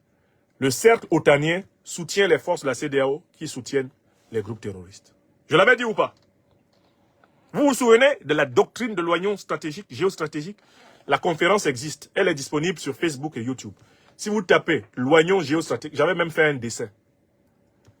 Un de mes jeunes amis internautes m'avait même adressé la forme informatique du dessin. Je la retrouverai dans mes machines pour vous la donner. L'oignon géostratégique. L'encerclement de l'AES. Il a pour but quoi? L'attaque. Il a pour but d'écraser l'AES, d'étouffer l'AES, de réduire l'AES en poussière. Vous avez vu le positionnement? Quels sont les États cités? Les États du lac Tchad, ça veut dire le Nigeria, qui sert de base arrière, le Cameroun qui combat Boko Haram, mais qui ne veut pas s'associer très clairement à la grande bataille panafricaniste, parce que le président camerounais n'est pas un panafricaniste, c'est un pourvoiriste, c'est quelqu'un qui ne veille qu'à son pouvoir à vie. Il sait très bien qui attaque au nord du Cameroun, mais jamais il ne va se solidariser avec l'AES. Hein? Le Nigeria de Tinubu, vous êtes au courant. La Côte d'Ivoire, Ouattara, il en a fait l'esclave de la déstabilisation de l'Afrique.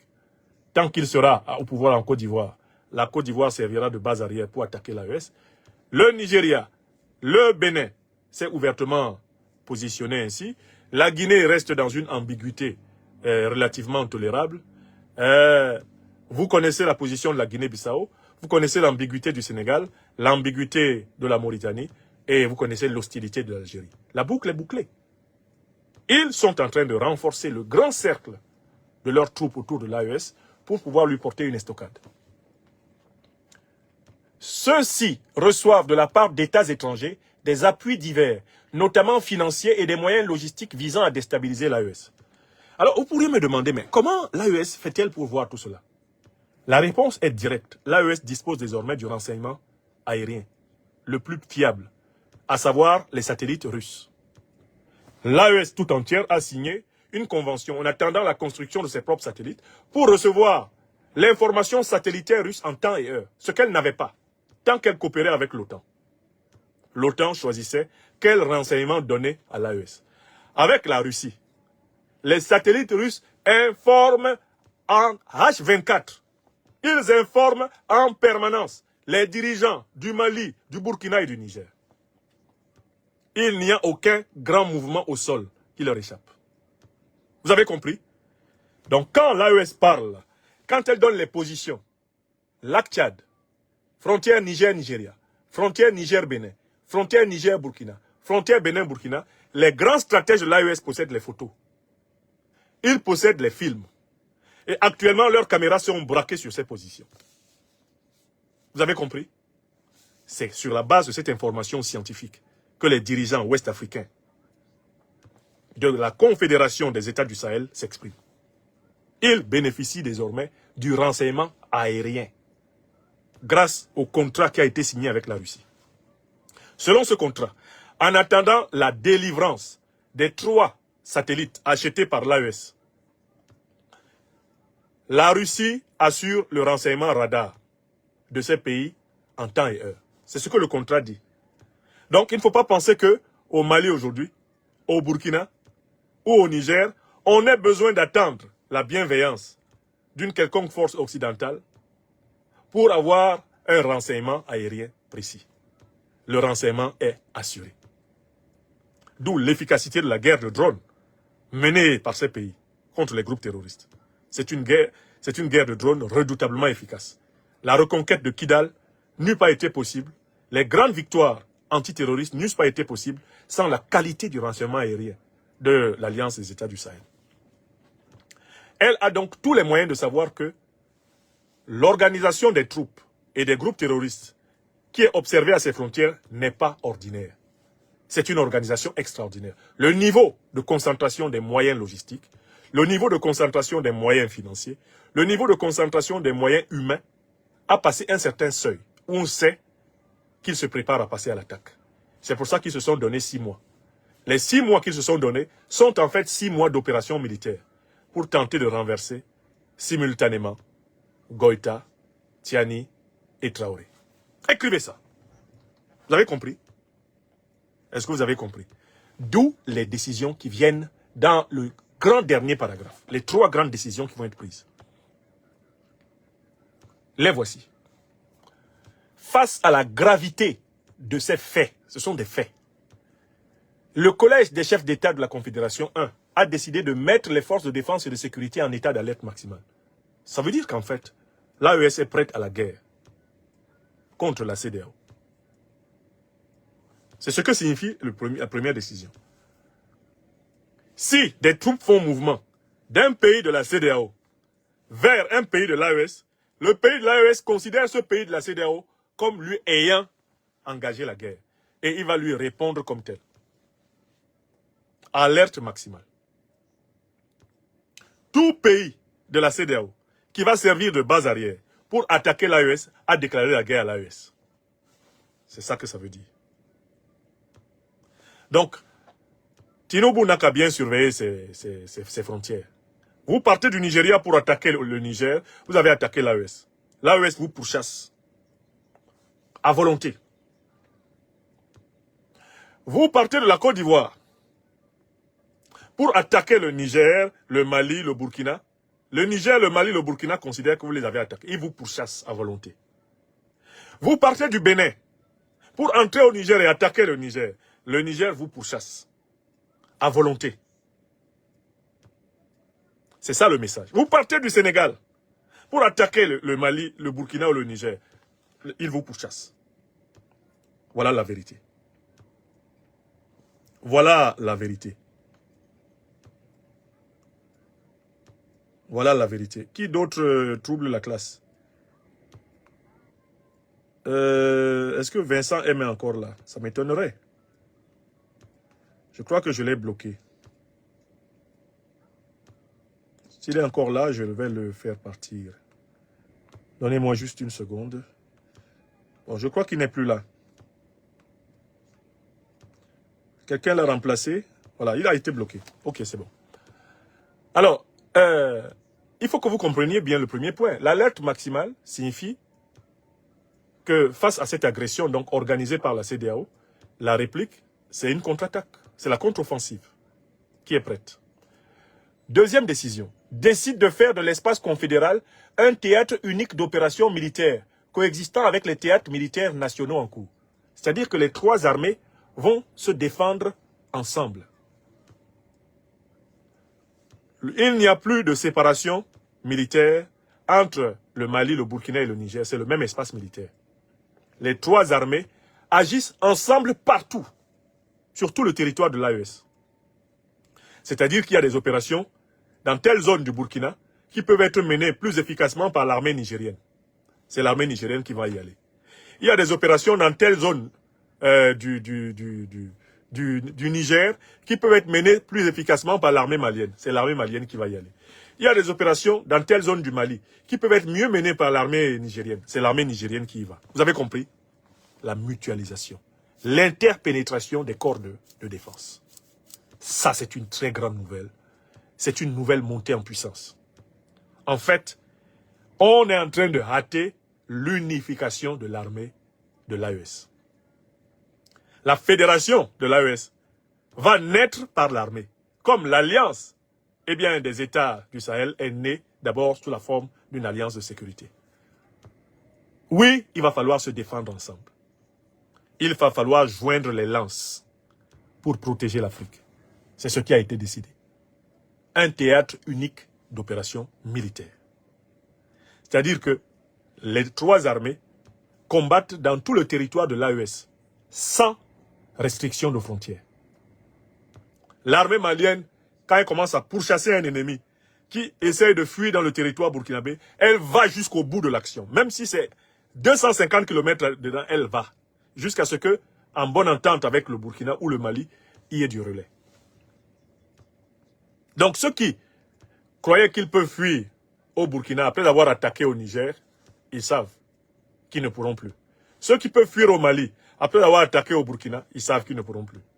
Ceux qui peuvent fuir au Niger après avoir attaqué au Mali, ça ne va plus être possible. Parce que le champ militaire est unifié.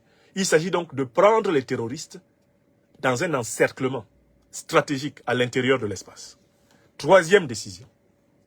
Appelle les populations de l'AES à redoubler de vigilance, à dénoncer systématiquement tout fait suspect aux forces de sécurité et à rejeter les propositions d'enrôlement au sein des groupes terroristes.